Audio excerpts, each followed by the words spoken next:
일어나선 안 되는 조용한 시간, 깊은 밤 궁궐 어딘가에서 갑작스러운 비명이 고요를 찢었습니다. 사람들이 급히 몰려갔을 때 붉은 비단 이불엔 피가 스며들어 있었고 한 여인의 손이 싸늘하게 굳어가고 있었습니다. 놀랍게도 그 여인을 죽인 사람은 궁궐에 침입한 자객도 반역을 꾀한 역적도 아니었습니다. 그녀가 평생을 바쳐 사랑했던 남자, 조선의 왕세자, 사도세자였습니다. 사랑이 어떻게 살인의 이유가 될 수 있을까요? 왜 조선 왕실은 이 사건을 기록에서 지워버렸을까요? 지금부터 사랑 때문에 살았고 사랑 때문에 죽어야 했던 여자 경빈 박 씨의 삶을 따라가 보겠습니다. 구독과 좋아요는 다음 역사 콘텐츠 제작에 큰 힘이 됩니다. 경빈 박 씨, 그녀의 본명은 빙혜였습니다. 그녀의 출신은 거의 기록되어 있지 않습니다. 조선왕 조실록 속에도 없고 묘비도 기념비도 남아있지 않습니다. 궁에서 살았던 사람이지만 궁에서 이름이 지워지는 운명을 타고난 여인이었습니다. 빙혜의 이름이 역사에 처음 등장하는 곳은 사도세자의 아내 해경궁 홍씨가 남긴 책 한중록 단 한 권뿐입니다. 그 책 속에 이렇게 짧게 기록되어 있습니다. 인원왕 후의 친방 궁녀 빙혜라 하였다. 친방 궁녀, 왕비의 침실과 의복을 가까이서 돌보는 궁녀입니다. 왕비의 가장 사적인 공간을 담당하는 자리였기에 외부 사람이 쉽게 접근할 수 없는 곳이었습니다. 왕비의 가장 가까운 곁에서 생활하지만 그만큼 신분의 한계가 분명한 자리였습니다. 궁녀로 들어간다는 것은 자신의 인생을 포기한다는 의미였습니다. 누구를 사랑할지, 어디에 있을지, 심지어 웃어도 되는지조차 모두 허락을 받아야 했습니다. 그녀는 아마도 어린 나이에 궁에 들어왔을 것입니다. 10살 전후 아직 세상을 제대로 알지도 못한 채 높은 담장 안으로 걸어 들어갔던 소녀. 그 소녀는 빠르게 배웠을 것입니다. 말을 아껴야 한다는 것, 시선을 낮춰야 한다는 것, 감정을 드러내면 안 된다는 것. 그렇게 10년, 20년이 흐르면서 빙혜는 인원왕 후에 가장 신뢰받는 궁녀가 되었습니다. 인원왕 후 숙종의 계비, 영조의 양어머니, 사도세자의 할머니입니다. 빙혜는 바로 그 인원왕 후의 곁을 지켰습니다. 옷을 챙기고 침구를 정리하고 편히 잠들 수 있도록 밤을 지켰습니다. 그녀의 하루는 이렇게 반복되었을 것입니다. 하지만 운명은 조용한 여인의 하루 속에 문득 발을 들여놓았습니다. 사도세자는 오래전부터 그녀를 지켜보고 있었습니다. 그녀는 알고 있었을까요? 한중록에는 이런 문장이 나옵니다. 세자는 인원왕 후가 살아있을 적에도 여러 해 동안 그 나인을 마음에 두었다. 여러 해 동안, 즉 사도세자가 오랫동안 빙혜에게 마음을 품고 있었다는 사실은 역사 기록으로 확인됩니다. 하지만 인원왕 후가 생존했을 당시에는 절대 그 마음을 드러낼 수 없었습니다. 왕비의 궁녀에게 손을 대는 것은 조선왕실에서 가장 큰 금기였기 때문입니다. 예법과 신분을 너무 잘 알고 있기 때문입니다. 사도세자는 왕세자였고 공개적으로 마음을 드러내는 순간 모든 게 무너질 거라는 것을 사도세자는 너무 잘 알고 있었습니다. 빙혜 역시 그것을 알고 있었습니다. 사도세자는 평생 아버지 영조에게 인정받지 못했습니다. 너는 왜 그것도 못하느냐? 내가 내 나이 때는 이미 다 할 수 있었다. 도대체 누구를 닮아서 그 모양이냐? 끊임없는 꾸짖음과 비교, 그리고 실망의 눈빛. 사도세자는 자라면서 점점 자신을 잃어갔습니다. 그런 그에게 빙혜의 눈빛은 달랐습니다.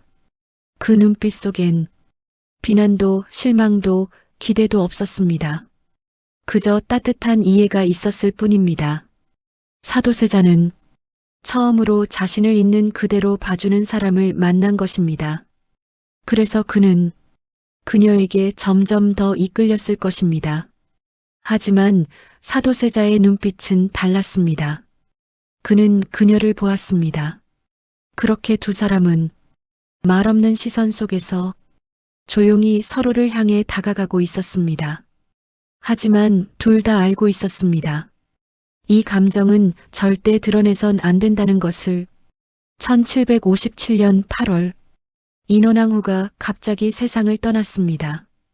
그 순간은 사도세자에게 사랑의 문이 열리는 순간이었고 빙의에게는 지옥의 문이 열리는 순간이었습니다. 왕비가 세상을 떠나면 국상기간이 시작됩니다. 3년 동안 온 나라가 슬픔에 잠기고 모든 것이 조용해지고 특히 왕실은 더욱 엄격한 예법을 지켜야 합니다. 그런데 사도세자는 그해 9월 국상 중이었음에도 빙의를 후궁으로 삼았습니다. 한중록과 형곡이 모두 이 사실을 기록하고 있습니다.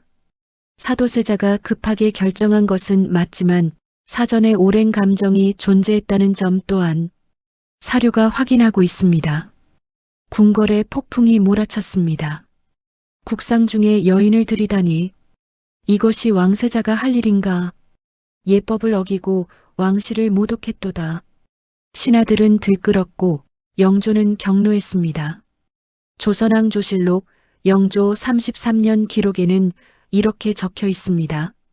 세자가 국상 중에 여인을 가까이 하여 예법을 어기니 꾸짖고 출궁을 명하였다. 국상 중이라는 점 그리고 어머니 인원왕후의 궁녀였다는 점이 겹치면서 영조는 강하게 반발했습니다. 영조는 사도세자에게 출궁 명령을 내렸습니다. 그리고 빙의를 당장 궁에서 내보내라고 명령했습니다. 그날 밤 빙의는 사도세자 앞에서 떨고 있었을 것입니다. 그녀는 사랑했지만 두려웠습니다. 처음으로 자신의 존재가 누군가에게 고통을 주고 있다는 것을 깨달았습니다. 사랑이 기쁨과 불행을 동시에 가져온다는 것을, 사랑이 때로는 저주가 될 수 있다는 것을 그날 밤 처음으로 느꼈을 것입니다. 그러나 사도세자는 단호했습니다. 그녀 없이는 살 수 없다고 그는 그렇게 말했습니다. 하지만 사도세자는 명령을 따르지 않았습니다. 한중록에는 이렇게 기록되어 있습니다. 세자는 나인을 화완옹주의 처소에 숨기고 다른 나인을 빙의로 꾸며 내보냈다. 즉 거짓 출궁을 연출하고 빙의는 궁 안에 계속 머물게 했던 것입니다. 이 과정에서 화완옹주가 관여했다는 기록도 한중록과 형곡이에 모두 등장합니다. 그러나 결국 사실이 탄로났습니다. 영조는 다시 출궁을 명했고 이때 사도세자는 극단적인 선택을 합니다. 한중록의 기록입니다. 그 우물에 몸을 던졌으나 사람들이 구하여 건졌다. 양정압 우물. 사도세자는 그곳에 몸을 던져 생을 끊으려 했습니다. 사람들이 달려와 간신히 구해냈고 영조도 아들의 극단적인 행동에 놀라 빙의의 출궁 명령을 철회했습니다. 빙의는 그렇게 눈물과 피 그리고 죽음의 위협 끝에 사랑을 지킬 수 있었습니다. 하지만 그 대가는 너무 컸습니다. 공식 후궁 봉작은 이루어지지 않았고 빙의는 종육품 수칙이라는 낮은 품계를 받았습니다. 한중록의 표현에 따르면 이는 후궁이 아니라 궁녀의 품계였으나 실질적으로는 승은상궁과 동일하게 후궁 취급을 받았습니다. 그날 이후 궁궐 사람들이 그녀를 바라보는 시선이 달라졌습니다. 궁녀 출신 후궁은 늘 존재했지만 빙의는 특별히 더 미움을 받았습니다. 왜냐하면 그녀는 국상 중에 세자의 후궁이 되었고 세자가 그녀 때문에 목숨을 끊으려 했고 왕실의 체면을 실추시킨 여인으로 낙인 찍혔기 때문입니다. 그녀는 화려한 방에 살게 되었지만 그 방은 감옥이기도 했습니다. 밖으로 나가면 차가운 시선이 쏟아졌고 뒤에선 수군거리는 소리가 들렸고 아무도 그녀에게 친절하지 않았습니다. 해경궁 홍 씨는 한중록에서 빙해에 대해 이렇게 적었습니다. 됨됨이가 유학한지라 세자가 꾸며준 그 방에 안이 갖춘 세간이 없더라. 성격이 좋지 않았으며 방이 지나치게 화려했다는 비판적 묘사입니다. 해경궁 홍 씨는 사도세자의 정식 부인이었지만 남편이 다른 여인을 더 사랑한다는 것을 알고 있었습니다. 그 마음이 편할 리 없었습니다. 하지만 같은 한중록 안에서 해경궁 홍 씨는 이런 문장도 남겼습니다. 자식 낳은 나인이라도 털끝만큼 더 보아주는 일 없었는데 이것에게는 대수롭게 굴었다. 이 문장은 중요한 단서를 제공합니다. 사도세자는 평소 다른 후궁이나 궁녀에게는 쉽게 정을 주지 않았지만 빙해에게는 유독 강하게 애정을 드러냈다는 뜻입니다. 즉, 빙해가 특별한 존재였다는 점은 한중록조차 부정하지 못한 사실입니다. 빙해는 사랑을 얻었지만 세상을 잃었습니다. 그때부터 이미 비극의 씨앗이 싹트고 있었습니다. 준비 없이 얻은 사랑은 늘 대가를 요구합니다. 빙해는 그 대가를 온몸으로 치러야 했습니다. 1760년 그녀는 아들을 낳았습니다. 은정군, 왕세자의 아들이었지만 궁녀 출신 후궁의 아들이었기에 처음부터 왕위와는 거리가 멀었습니다. 그리고 1762년 딸을 낳았습니다. 청근연주, 두 자녀 모두 어머니의 신분 때문에 평생 궁궐에서 냉대를 받으며 살아야 했습니다. 하지만 빙해에게 가장 큰 고통은 자녀의 신분이 아니었습니다. 그것은 바로 사랑하는 사람이 점점 무너져가는 것을 지켜봐야 하는 고통이었습니다. 사도세자의 병은 날이 갈수록 심해졌습니다. 의대병, 옷을 입지 못하는 병, 옷깃이 조금만 맞지 않아도 사도세자는 옷을 찢어버렸습니다. 새 옷을 입혀도 또 찢고 하루에 수십 벌의 옷이 버려졌습니다. 궁인들은 두려워했습니다. 세자가 언제 폭발할지 알 수 없었기 때문입니다. 화가 나면 주변 사람을 때리고 때로는 죽이기도 했습니다. 궁녀들과 내관들이 사도세자 손에 목숨을 잃었습니다. 그 소식이 영조에게 전해질 때마다 영조는 더욱 사도세자를 질책했고 질책을 받을수록 사도세자는 더욱 망가졌습니다. 악순환이었습니다. 그런 사도세자 곁에 끝까지 남아있던 사람이 빙해였습니다. 다른 궁인들은 모두 피했지만 그녀는 도망치지 않았습니다. 오히려 더 가까이 다가갔습니다. 그녀는 알고 있었습니다. 사도세자에게 필요한 것이 무엇인지 그는 자신을 꾸짖어줄 사람이 필요했습니다. 자신을 사랑하지만 틀렸을 때 틀렸다고 말해줄 사람. 그래서 그녀는 용기 내어 말했습니다. 하지만 그 말들이 사도세자를 더 괴롭혔습니다. 빙해에게 사랑은 그저 바라보는 것이 아니었습니다. 방관하는 것도 아니었습니다. 사랑은 책임이었습니다. 그녀는 남편을 좋은 사람으로 이끌고 싶었습니다. 병을 이겨내고 다시 예전의 모습으로 돌아가길 바랐습니다. 하지만 정신이 무너져가던 사람에게 그 말은 더 이상 사랑으로 들리지 않았습니다. 병이 깊어질수록 그녀의 사랑은 세자에게 부담이 되었고 부담은 답답함이 되었고 답답함은 분노가 되었고 분노는 광기로 변했습니다. 사도세자는 그녀를 밀쳤습니다. 하지만 사랑이란 말조차 광기 앞에선 무력했습니다. 자신이 사랑하는 사람이 점점 자신에게서 멀어지고 있다는 것을. 하지만 그녀는 떠날 수 없었습니다. 왜냐하면 그녀는 알고 있었으니까요. 자신이 떠나면 사도세자 곁엔 아무도 남지 않을 것이라는 것을. 그래서 그녀는 견뎠습니다. 맞아도 욕을 들어도 밀쳐져도 그녀는 다시 일어나 그의 곁으로 갔습니다. 그것이 그녀가 선택한 사랑의 방식이었습니다. 1761년 1월, 그날은 유난히 추운 겨울밤이었습니다. 사도세자의 의대병이 다시 심하게 도졌습니다. 원래는 해경궁 홍씨가 오시중을 들었으나 사도세자가 바둑판을 던져 얼굴을 맞히는 사건 이후 궁녀들은 위험을 피하기 위해 세자의 오시중을 회피했습니다. 새 옷을 입혀도 찢고 또 입혀도 찢고 하루 종일 옷을 갈아입히느라 궁인들은 지쳐 있었습니다.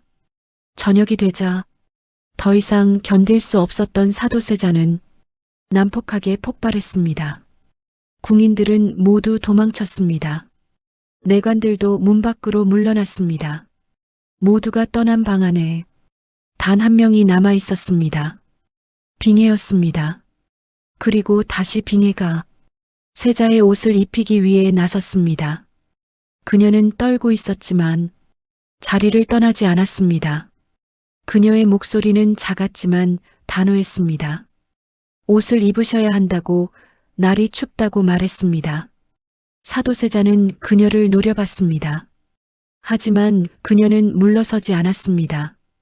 그녀는 지난 수년간 늘 이렇게 해왔습니다. 거절당해도 소리를 질러도 망가져도 그녀는 남았습니다. 오늘도 그럴 생각이었습니다. 그녀가 천천히 다가갔습니다. 도와드리겠다고, 곁에 있겠다고 말했습니다.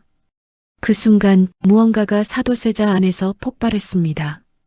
수년간 쌓인 고통, 아버지에게 받은 상처, 자신을 짓누르는 무게, 그리고 자신조차 통제할 수 없는 광기, 모든 것이 한꺼번에 터져 나왔습니다. 그의 손이 휘둘렀습니다. 빙해는 그 자리에서 쓰러졌습니다. 그러나 사도세자는 멈추지 않았습니다. 손에 잡히는 것이 무엇인지도, 자신이 무엇을 하고 있는지도 더 이상 알 수 없었습니다. 그저 광기만이 그의 몸을 지배했습니다. 한중록에는 이렇게 기록되어 있습니다. 의대증이 발작하여 마가 입히려던 빙해를 구타하여 죽였다. 얼마나 시간이 흘렀을까요? 사도세자가 정신을 차렸을 때 방 안은 고요했습니다. 너무 고요했습니다. 그리고 그의 발밑에 빙해가 쓰러져 있었습니다. 피가 비단 이불을 적시고 있었습니다. 하지만 그녀는 대답하지 않았습니다. 그녀의 손은 이미 차갑게 식어가고 있었습니다. 그 순간 빙해의 눈이 잠깐 떠졌을지도 모릅니다. 그녀가 마지막으로 본 것은 자신이 평생 사랑했던 남자의 얼굴이었을까요? 그 순간에도 그녀는 무서움보다 슬픔이 더 컸을지도 모릅니다. 빙해는 자신이 사랑한 남자의 손에 생을 마감했습니다. 그 자리에서 아들 은정군을 연못에 던졌으나 살아남으니 이름을 하엽생이라 하였다. 아명 하엽생, 연꽃 위에 태어났다는 뜻입니다. 그리고 영조가 지어준 자 연재, 불쌍하도다라는 의미입니다. 사도세자는 광기 속에서 자신이 가장 사랑했던 여인을 죽였고 그녀가 낳은 아들마저 죽이려 했습니다. 그날 밤의 참극은 이렇게 기록 속에 남았습니다. 그 사건은 거의 기록되지 않았습니다.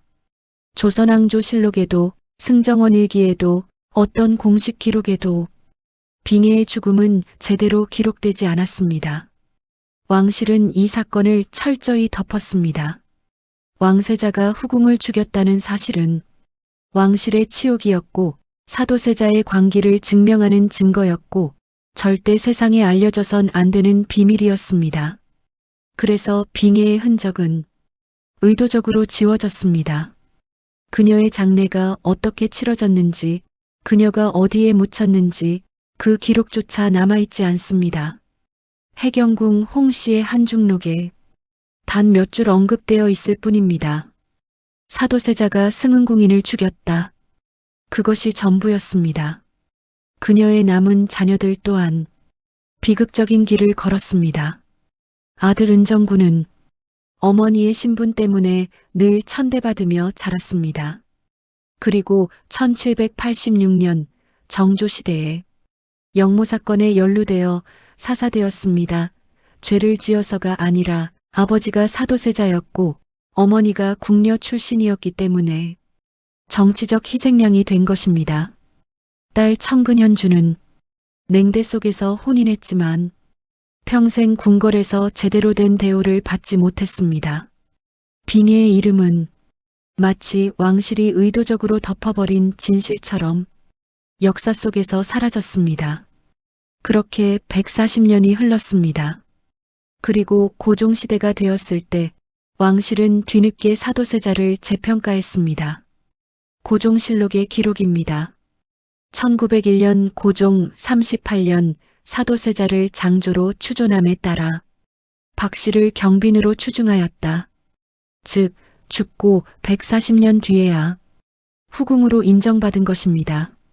그제야 사도세자는 왕으로 인정받았고 왕의 예우를 받게 되었습니다. 그리고 그와 함께 빙의도 뒤늦게 정일품 경빈으로 추중되었습니다. 하지만 그때 그녀는 이미 세상 어디에도 없었습니다. 그녀가 죽고 한참이 지나서야 형식적으로 주어졌습니다. 그것이 무슨 의미가 있을까요? 빙의는 생전에 사랑받지 못했고 죽어서도 잊혔고 뒤늦게 인정받았지만 그 인정을 느낄 수조차 없었습니다. 그녀의 인생은 그렇게 비극으로 시작해서 비극으로 끝났습니다. 그녀가 사랑한 사람은 왕세자였고 정신이 무너져가는 사람이었고 결국 그녀를 죽인 사람이 되었습니다. 그렇다면 빙의의 사랑은 잘못된 것이었을까요? 그녀는 어리석은 여자였을까요? 그것이 그녀에게 죽음을 가져왔다 해도 그녀의 사랑이 잘못되었다고 말할 수 있을까요? 여러분은 어떻게 생각하시나요?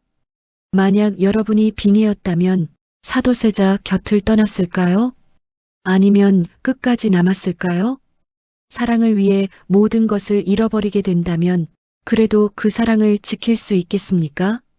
다음 시간에는 조선 왕실이 감추고 싶어 했던 또 다른 비밀의 역사로 찾아오겠습니다. 시청해 주셔서 감사합니다.